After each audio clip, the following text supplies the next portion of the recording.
Assalamualaikum warahmatullahi wabarakatuh. Kembali lagi di channel Berita Mistis. Untuk kisah kali ini ada sebuah kisah yang berjudul Karang Menjangan, Penghuni Lorong Tua.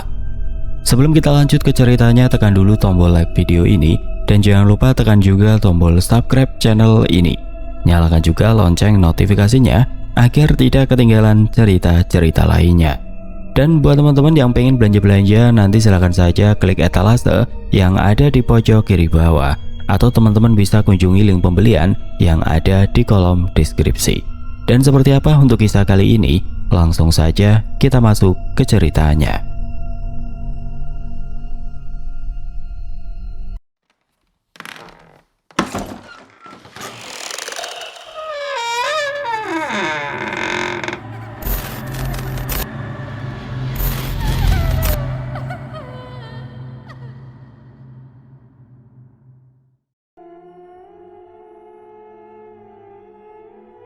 Cuti 2 minggu yang kupikir akan menjadi ajang healing di rumah mendadak berubah menjadi drama keluarga. Panggilan telepon dari bapak di Surabaya memecah konsentrasiku saat sedang meeting di Jakarta. Suaranya gemetar, mengabarkan kalau ibu harus segera naik meja operasi karena usus buntunya sudah hampir pecah. Tanpa pikir panjang, aku memboyong istriku, Amira, yang sedang hamil jalan 3 bulan untuk pulang ke Jawa Timur. Sore itu Surabaya sedang gerah-gerahnya, langit terlihat mendung gantung, seolah menahan beban air yang enggan tumpah. Begitu mobil kami memasuki gerbang RSUD yang legendaris dengan sebutan Karang Menjangan, bulu kuduku mendadak berdiri. Bukan karena si mobil, tapi karena aura bangunan tua peninggalan Belanda itu seolah punya nafas sendiri. "Mas, yakin ibu mau dirawat di sini?" bisik Amira sambil mengelus perutnya yang masih rata. Wajahnya pucat.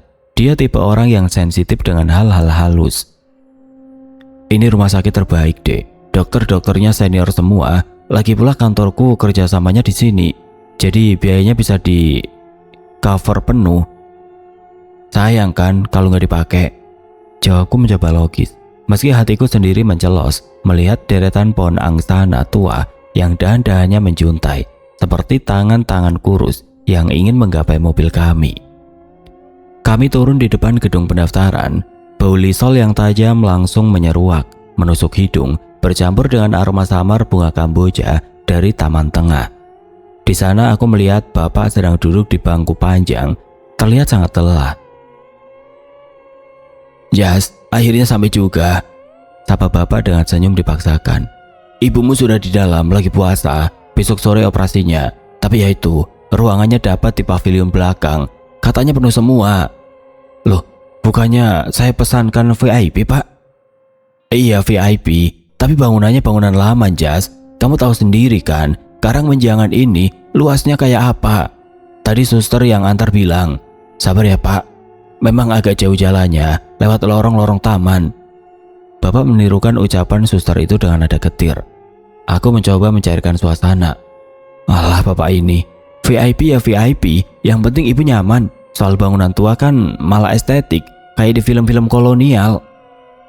"Estetik matamu," bapak mendengus, mencoba bercanda.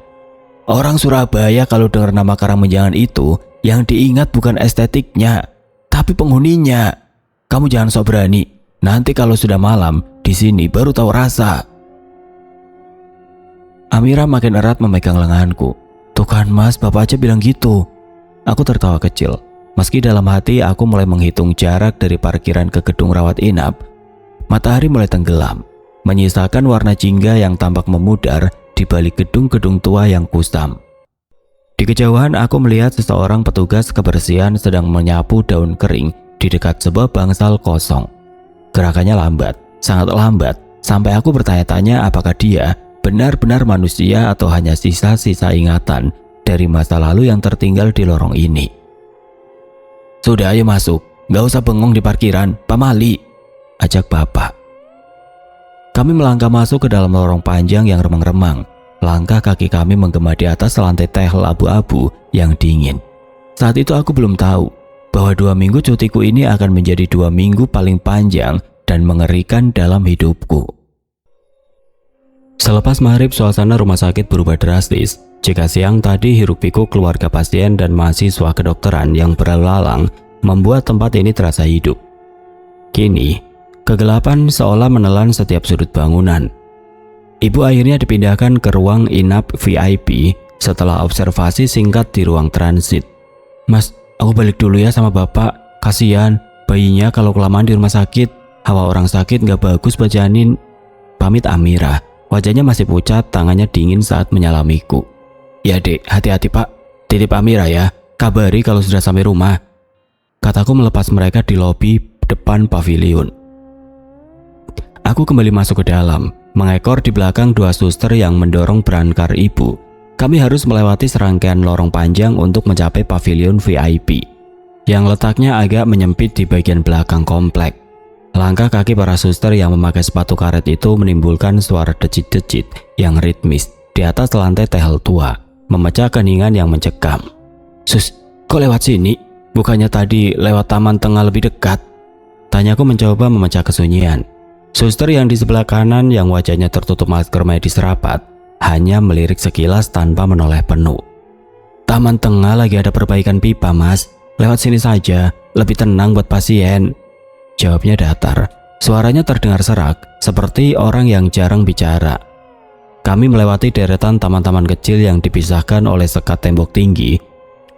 Lampu-lampu taman di sini jenis lama, bohlam kuning redup dengan pelindung besi yang sudah berkarat. Cahayanya tidak mampu mengusir kegelapan, malah menciptakan bayangan-bayangan panjang yang menari di dinding setiap kali kami lewat. Lalu kami sampai di sebuah tikungan tajam sebelum masuk ke area pavilion. Di sana berdiri sebuah pohon beringin yang ukurannya tidak masuk akal untuk sebuah area rumah sakit. Akar gantungnya menjuntai panjang hingga menyentuh tanah, bergerak perlahan tertiup angin malam yang mendadak berembus kencang. "Waduh, pohonnya kok bisa segede ini ya sus? Nggak ditebang?" Seloroku mencoba bercanda untuk menutupi rasa bergidik yang tiba-tiba merayapi tengkuk. Suster itu berhenti mendadak tepat di bawah bayangan pohon. Kereta dorong ibu berhenti. "Jangan bicara sembarangan di sini mas. Pohon ini sudah ada sebelum rumah sakit ini dibangun. Dia penjaganya," bisiknya tanpa ekspresi. Aku terdiam seketika. Hawa dingin yang tidak wajar menyergap, seolah ada tangan-tangan tidak terlihat yang meraba bahuku dari balik akar beringin itu. Aku berani bersumpah, di antara rimbunya daun, aku melihat sekilas sepasang mata merah yang menatap tajam ke arah kami. Namun saat aku mengerjap, itu hanya kegelapan pekat. Sesampainya di kamar VIP, suasananya sedikit lebih lega karena penerangannya lebih terang. Kamarnya luas, ada sofa besar dan kasur tambahan untuk penunggu. Setelah membantu ibu pindah ke ranjang pasien dan memastikan beliau nyaman, kedua suster itu pun pamit.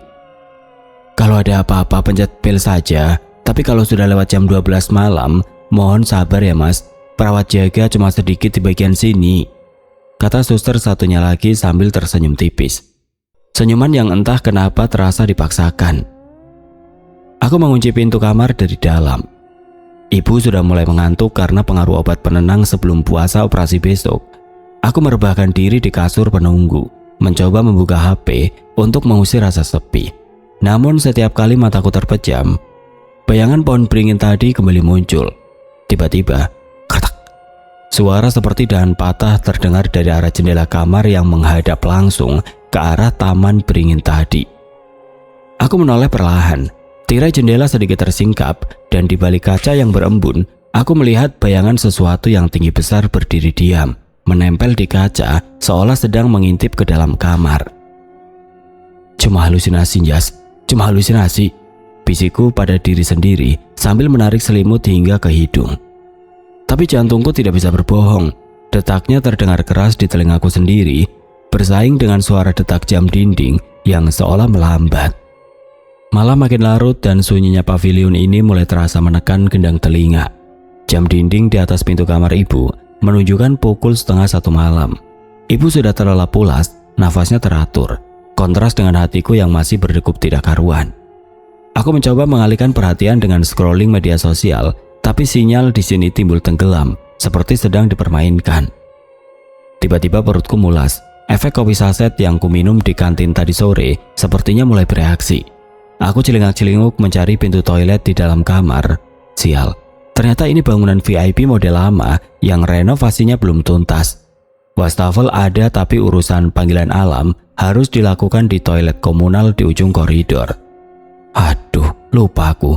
Bangunan lawas koyo, nggak ada toilet dalam. Gerutuku pelan sambil menyambar sarung dan sendal jepit. Aku membuka pintu kamar perlahan agar tidak membangunkan ibu. Begitu keluar, hawa dingin yang lembab langsung menyapu kulit. Lorong pavilion itu panjang, diterangi lampu neon putih yang sesekali berkedip tek-tek-tek, seperti detak jantung yang tidak stabil. Di ujung lorong tepat sebelum belokan menuju bangsal kejiwaan yang gelap gulita, di sanalah letak toilet itu. Aku berjalan dengan langkah cepat, mencoba bersiul kecil untuk mengusir sepi, tapi suaraku malah terdengar ganjil dan memantul di dinding lorong. Begitu sampai di depan toilet, bau karbol yang sangat tajam menyengat hidung. Jenis bau yang seolah sengaja digunakan untuk menutupi bau sesuatu yang busuk. Di dalam toilet ada 4 bilik kayu, semuanya tertutup. Aku berdiri di depan cermin besar yang permukaannya sudah kusam dan berjamur. Saat aku membasuh muka, tiba-tiba aku merinding hebat. Rasanya seperti ada orang yang berdiri tepat di belakangku, memperhatikan tengkuku. Aku menoleh cepat. Kosong. Ojo ngawur, Jas. Ini rumah sakit, bukan kuburan. Bisikku menenangkan diri sendiri. Aku masuk ke bilik kedua. Di tengah ritualku, suasana mendadak hening total.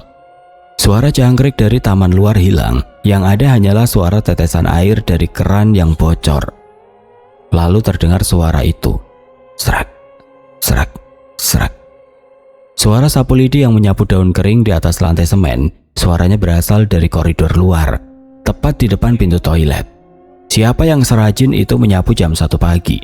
Suara itu makin jelas, makin mendekat, lalu berhenti tepat di depan bilik tempatku berada. Aku menahan nafas. Mataku terpaku pada celah di bawah pintu kayu bilik. Tidak ada kaki.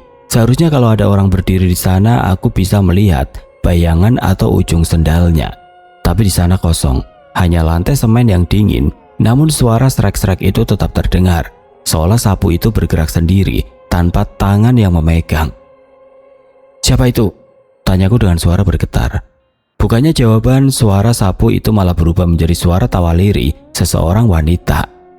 Suaranya tipis, seperti berasal dari balik dinding, tapi terasa sangat dekat di telinga. Tanpa pikir panjang, aku segera menyelesaikan urusanku, menarik celana dan menyambar kunci. Saat aku mendorong pintu bilik, pintu itu terasa berat, seolah ada yang menahannya dari luar. Aku mendorong lebih keras dengan bahu, dan brak, pintu itu terbuka. Di depan cermin tadi, aku melihat bayangan putih sekilas melesat masuk ke dalam bilik paling ujung. Pintu bilik itu tertutup dengan keras. Dak.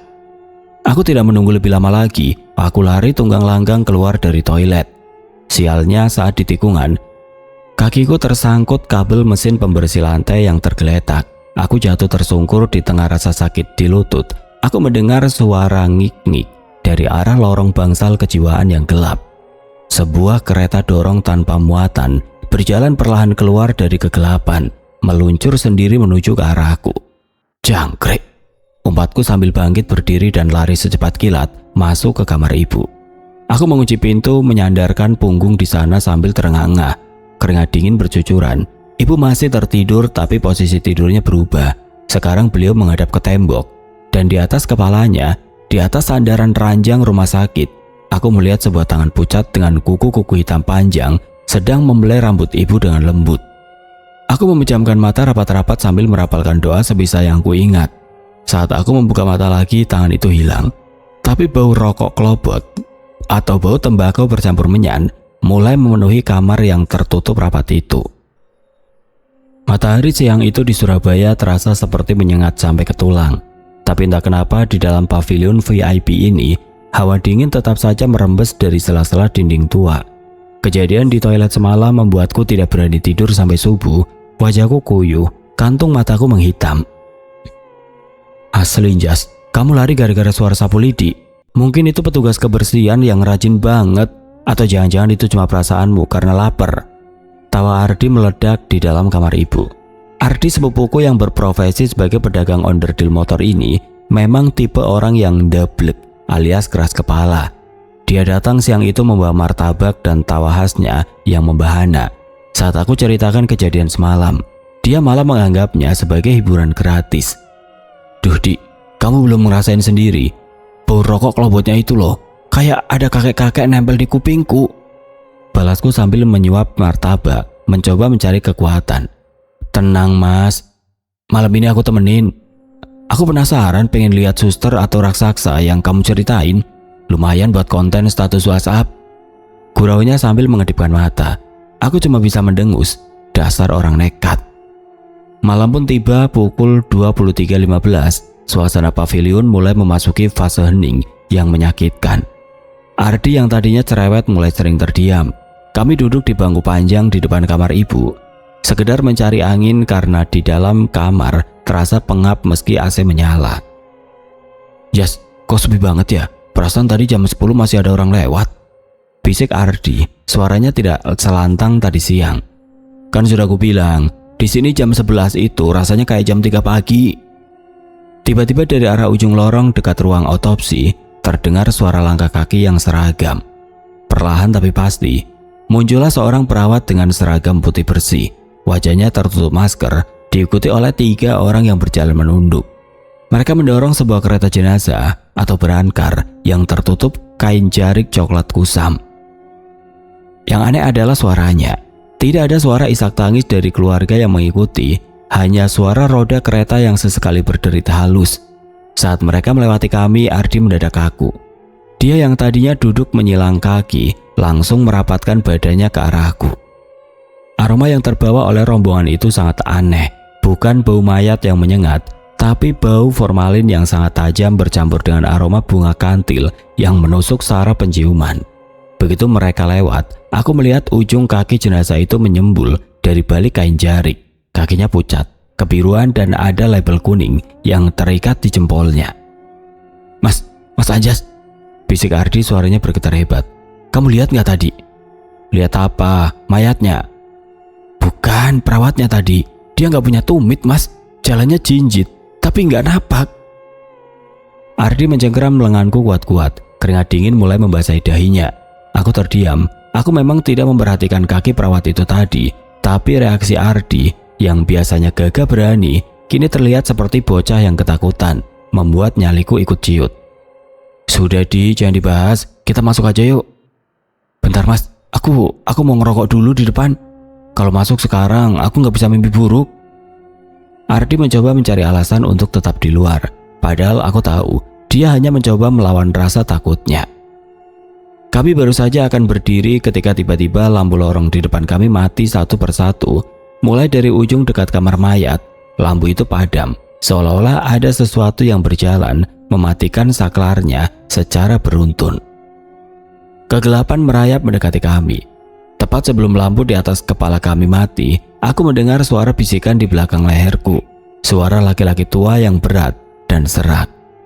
Nyuwun sewu le, pinjam koreknya. Ardi langsung melompat berdiri dan menarik pintunya. Kami berdua berebut masuk ke kamar ibu, seolah-olah sedang dikejar macan. Di dalam kamar kami berdua terengah-engah di balik pintu yang terkunci. Mas, tadi itu siapa? Tanya Ardi dengan nafas memburu. Nggak tahu Di, tapi yang jelas dia nggak butuh korek buat nyalain rokoknya. Jawabku sambil menunjuk ke arah sudut plafon kamar.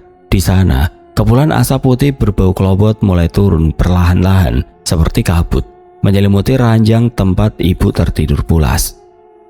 Pukul 1:30 dini hari, perutku dan Ardi malah keroncongan hebat gara-gara ketakutan yang menguras energi.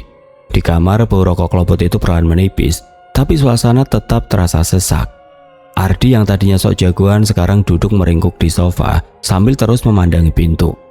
Jas, aku nggak tahan, lapar banget. Ayo keluar cari cemilan atau kopi di swalayan depan, ajak Ardi. Suaranya masih agak bergetar, tapi rasa laparnya sepertinya lebih besar daripada rasa takutnya. Kamu yakin? Tadi baru saja ada yang pinjam korek loh. Alah, rame-rame lah berdua ini. Masa kalah sama bayangan? Sautnya mencoba mengembalikan harga dirinya. Kami akhirnya nekat keluar. Lorong pavilion terasa sangat panjang, jauh lebih panjang dari biasanya. Setiap langkah kami bergema di keheningan malam. Begitu sampai di arah terbuka dekat taman beringin yang kusebut di awal, udara mendadak berubah. Aroma melati yang sangat manis terlalu manis hingga membuat mual tiba-tiba.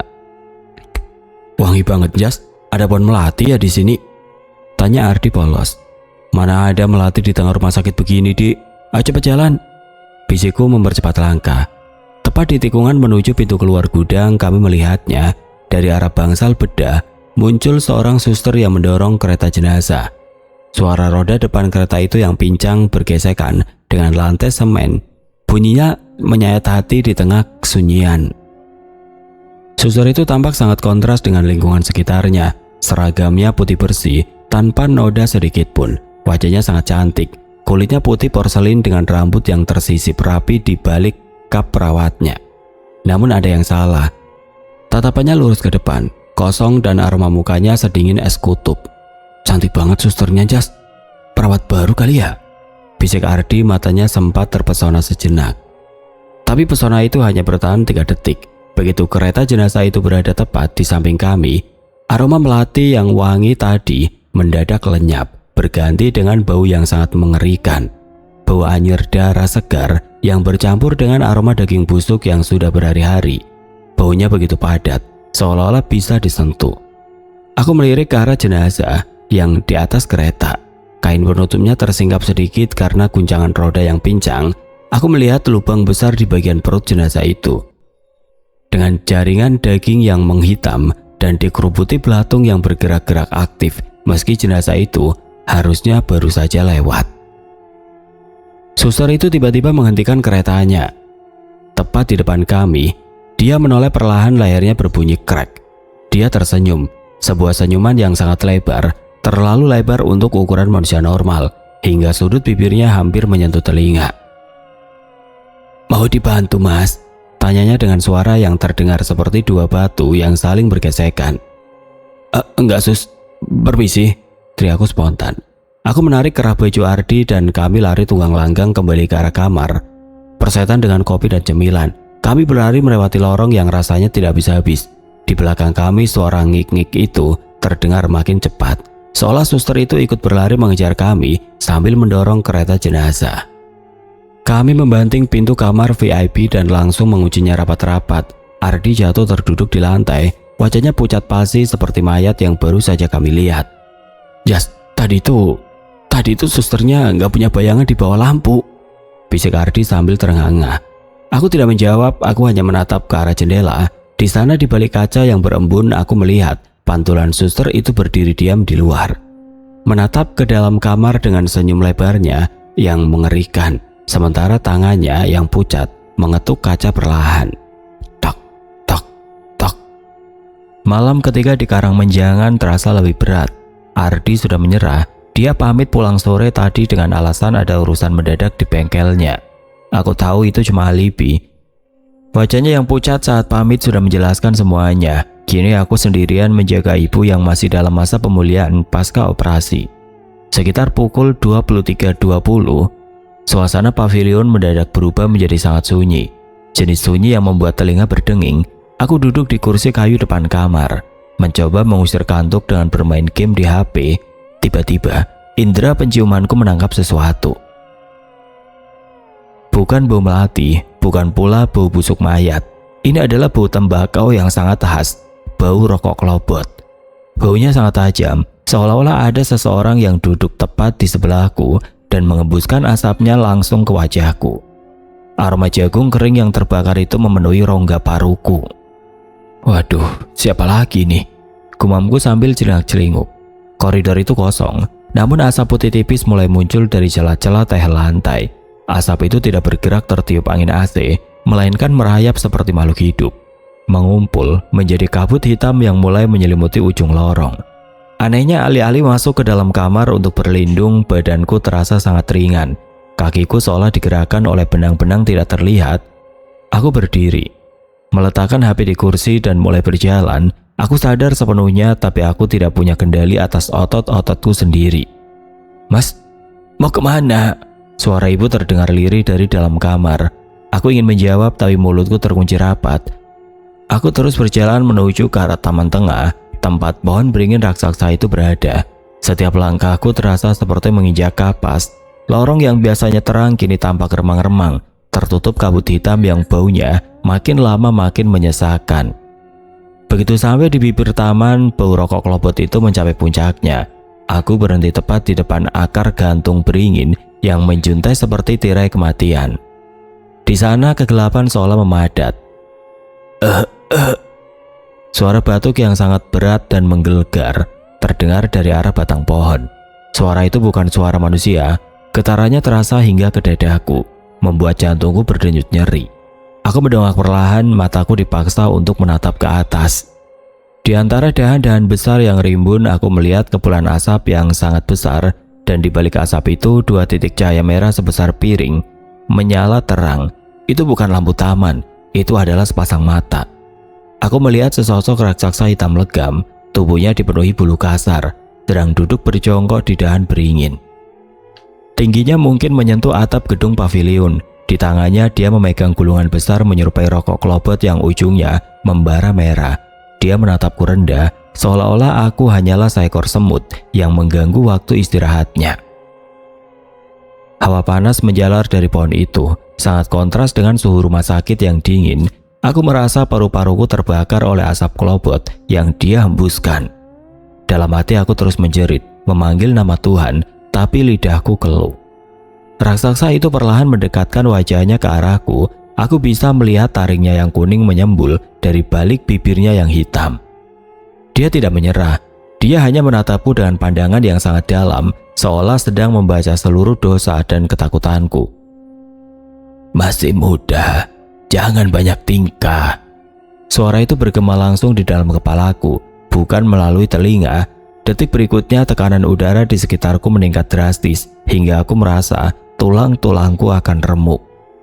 Pandanganku mulai kabur, dan hal terakhir yang kuingat adalah bayangan hitam besar yang melompat turun dari pohon, menimpaku dengan beban yang tidak terbayangkan.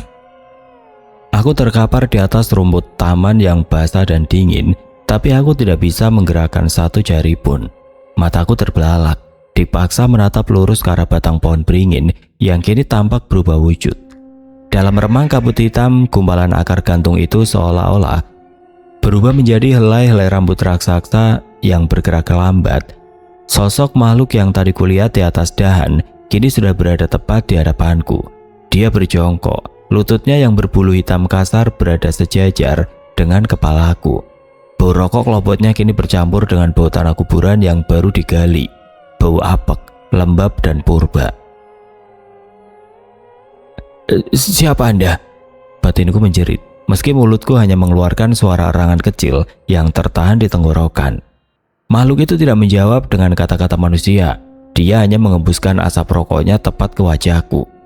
Asap itu terasa panas dan pedas di mata. Di tengah siksaan itu aku melihat pemandangan yang tidak masuk akal. Di belakang raksasa itu dari balik batang beringin muncul belasan bayangan kecil yang menyerupai anak-anak dengan kepala gundul dan kulit pucat keabu-abuan. Mereka tertawa tanpa suara, berlarian mengelilingi tubuhku yang kaku, sesekali mencubit lenganku dengan kuku-kuku mereka yang tajam. Hei, bocah sombong. Suara berat itu kembali bergema di tempurung kepalaku. Ini bukan tempatmu untuk main-main. Tiba-tiba salah satu anak gundul itu berhenti di dekat telingaku. Dia membisikkan sesuatu dengan suara yang melengking kecil.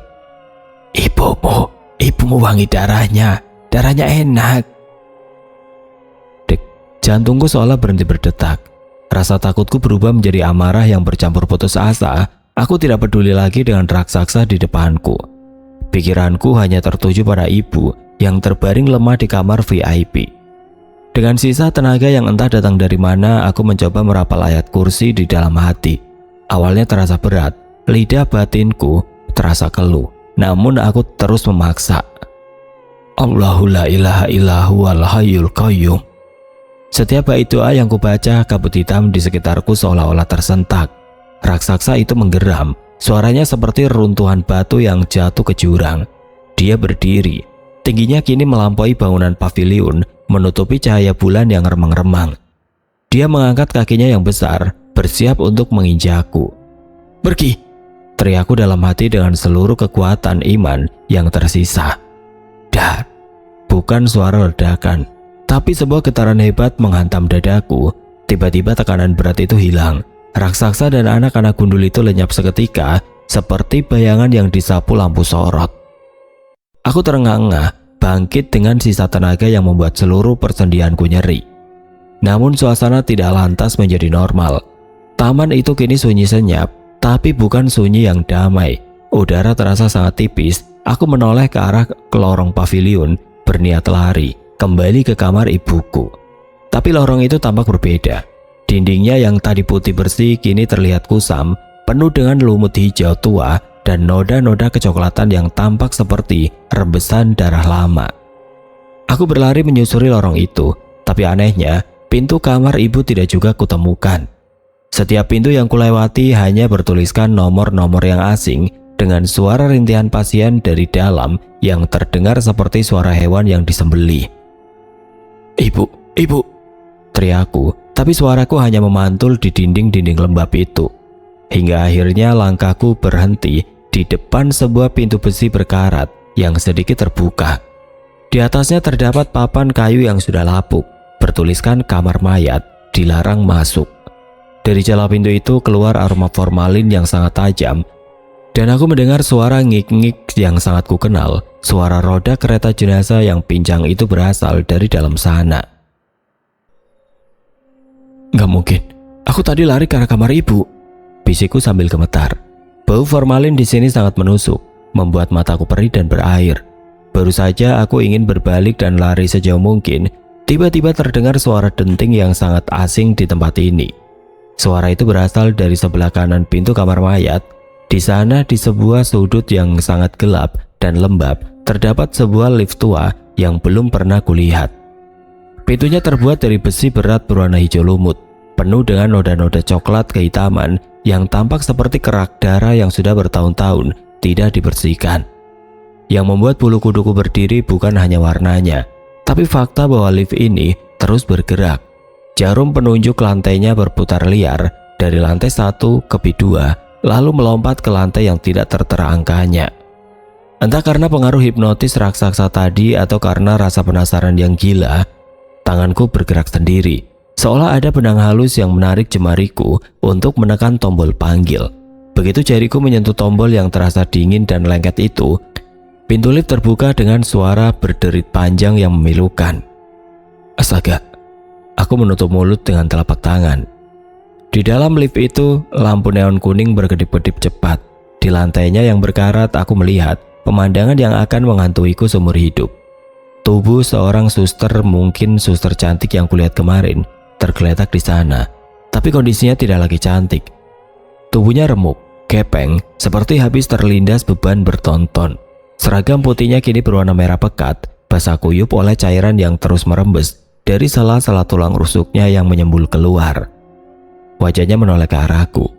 Salah satu matanya sudah keluar dari kelopak, menggantung di pipi. Tapi mata satunya lagi menatapku tajam. Bibirnya bergerak-gerak mengeluarkan suara gelegak darah. "Lantai bawah, dingin mas," bisiknya diikuti suara tawa kering yang terdengar seperti tulang yang patah. Tiba-tiba sebuah tangan pucat dari dalam lift menyambar pergelangan kakiku. Aku berteriak sekuat tenaga, mencoba melepaskan diri. Tenaganya sangat kuat, seperti cengkraman besi. Aku terseret ke dalam lift yang sempit dan berbau besi itu. Tepat sebelum pintu lift menutup, aku melihat sosok raksasa bermata merah tadi berdiri di ujung lorong, memperhatikan dengan senyum menyeringai. Pintu hijau lumut itu tertutup rapat. Lift itu mendadak meluncur turun dengan kecepatan yang tidak masuk akal. Perutku rasanya tertinggal di atas. Aku terjepit di sudut lift, sementara tubuh suster yang remuk itu mulai merangkak naik ke tubuhku. "Bantu saya mas, sakit," rintihnya tepat di depan wajahku. Nafasnya bau daging busuk yang sangat menyengat. Aku memejamkan mata, berteriak memanggil nama ibu di dalam hati. Aku merasa lift ini tidak sedang turun ke lantai bawah tanah, melainkan turun ke dalam lubang gelap yang tidak ada ujungnya. Suara ngik-ngik kembali terdengar, kali ini dari arah atas plafon lift. Seolah-olah ada kereta jenazah yang sedang didorong tepat di atas kepalaku. "Bu, tolong jas bu." Tiba-tiba lift itu berhenti mendadak dengan guncangan hebat. Kepalaku membentur dinding besi dan pandanganku mulai samar-samar. Cahaya kuning di dalam lift meredup, menyisakan kegelapan total. Hal terakhir yang kurasakan adalah tangan-tangan dingin yang mulai menarik bajuku dari segala arah, menyeretku keluar menuju sebuah ruangan yang lebih dingin dari es. Bau formalin yang tadi tajam kini berubah menjadi bau anjir yang tebal, seolah-olah udara di ruangan ini sudah bercampur dengan darah yang menguap. Aku merangkak keluar dari lift dengan tangan gemetar, menjauh dari tubuh suster Kepeng yang masih merintih di dalam sana. Di mana ini? Lampu di ruangan ini hanya berupa satu bohlam kuning yang berayun-ayun di tengah langit-langit, menciptakan bayangan yang bergerak liar. Di depanku berjajar meja-meja besi panjang. Di atas beberapa meja itu terdapat gundukan yang ditutupi kain jari kusam. Aku tersadar dengan ngeri. Aku berada di dalam inti dari kamar mayat.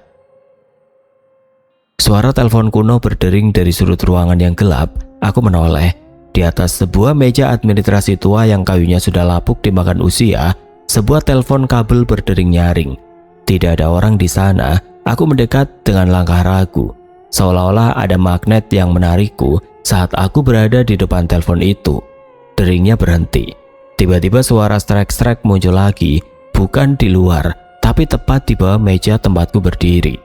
Sosok pria tua dengan pakaian petugas kebersihan yang compang-camping keluar dari kolong meja. Wajahnya hancur sebelah, seolah-olah habis terbakar, tapi matanya yang tersisa satu menatapku dengan iba.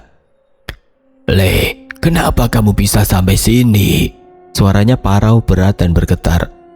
Saya tadi mau ke kamar ibu, kek. Tolong saya, kek." Aku memohon sambil memegang lengan bajunya yang terasa dingin dan basah. Orang tua itu menggeleng perlahan. "Di sini bukan tempat orang hidup. Suster tadi, dia bukan suster sembarangan. Dia yang menunggu lift maut itu." Tiba-tiba dari arah lemari pendingin jenazah di dinding terdengar suara gedoran keras. Satu persatu pintu besi lemari pendingin itu terbuka sendiri. Tubuh-tubuh kaku dengan label kuning di jempol kaki mulai merosot keluar, jatuh ke lantai dengan suara gedebuk yang berat. Petugas kebersihan itu tiba-tiba berubah raut wajahnya menjadi ketakutan. "Lari nak, lari, dia datang." Dari kegelapan di ujung ruangan, suster cantik yang kulihat di malam sebelumnya muncul. Kali ini dia tidak mendorong kereta jenazah, dia berjalan dengan sangat tenang, tapi kakinya tidak menyentuh lantai. Di belakangnya, raksasa hitam dari pohon beringin itu berdiri tegak, kepalanya menyentuh plafon dengan mata merah yang menyala-nyala. "Waktunya ganti. Giliran." Suster itu berbisik. Wajah cantiknya perlahan mengelupas, menampakkan daging merah dan tengkorak di bawahnya. Aku mundur hingga punggungku membentur meja besi berisi jenazah. Tiba-tiba jenazah di belakangku terbangun dan mencengkeram bahuku dengan kekuatan raksasa. Aku terjepit di antara mayat yang bangkit dan sang suster yang makin mendekat. "Ibu!" Aku menjerit dengan sisa tenaga terakhirku. Saat suster itu menjulurkan tangannya yang berkuku panjang ke arah leherku, tiba-tiba ruangan itu bergetar hebat. Aku mendengar suara azan subuh berkumandang dari kejauhan, sangat sayup, tapi cukup untuk membuat makhluk-makhluk itu menjerit kesakitan. Cahaya putih yang menyilaukan muncul dari arah pintu keluar, dan aku merasa tubuhku ditarik paksa keluar dari kegelapan itu. "Jas, Anjas, bangun mas." Duniaku berputar dan semuanya menjadi gelap gulita. "Istighfar mas, istighfar." Suara Amira terdengar gemetar di samping telingaku. Aku tersedak mencoba menghirup oksigen sebanyak-banyaknya, seolah-olah baru saja keluar dari air yang dalam. Aku melihat bapak dan tanteku berdiri di ujung ranjang dengan wajah yang luar biasa cemas. "Aku di mana pak?" Suaraku parau, tenggorokanku terasa seperti habis menelan pasir. "Kamu di kamar ibu Jas. Tadi jam 5 pagi kamu digotong 2 satpam sama perawat." Bapak menjelaskan sambil mengusap wajahnya yang lelah. "Katanya kamu ditemukan tergeletak pingsan di depan pintu kamar mayat yang lama." Satpamnya bingung, "Kok bisa kamu masuk ke sana padahal gerbang lorong itu digembok setiap jam 10 malam?" Aku terdiam. Memoriku tentang lift hijau lumut, suster Kepeng, dan raksasa bermata merah itu berputar seperti film rusak di kepalaku. Aku melihat lenganku. Ada bekas lebam kebiruan berbentuk cengkeraman tangan di pergelangan kakiku. Bekas yang sama saat aku ditarik masuk ke dalam lift. Sudah, nggak usah diingat-ingat dulu. Yang penting kamu selamat, kata tanteku sambil menyuapiku air putih. Siang ini ibu sudah boleh pulang. Dokter bilang kondisinya bagus. Proses kepulangan ibu terasa sangat cepat. Aku seperti robot yang bergerak tanpa nyawa, membantu mengemas baju dan mengurus administrasi. Aku tidak berani menoleh ke arah koridor taman beringin itu lagi.